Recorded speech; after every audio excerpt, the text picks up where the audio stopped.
There is a hidden tool on the Leatherman Wave. Check it out. So everybody's very familiar with this tool. What they don't know, or what some of you may not know, is that when you use the file on the back side where it's actually smooth, okay, got this side, it's a little rough, and the other side that's smooth, this is not a file. It is actually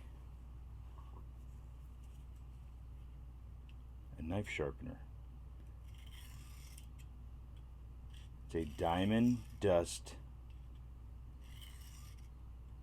infused knife sharpener.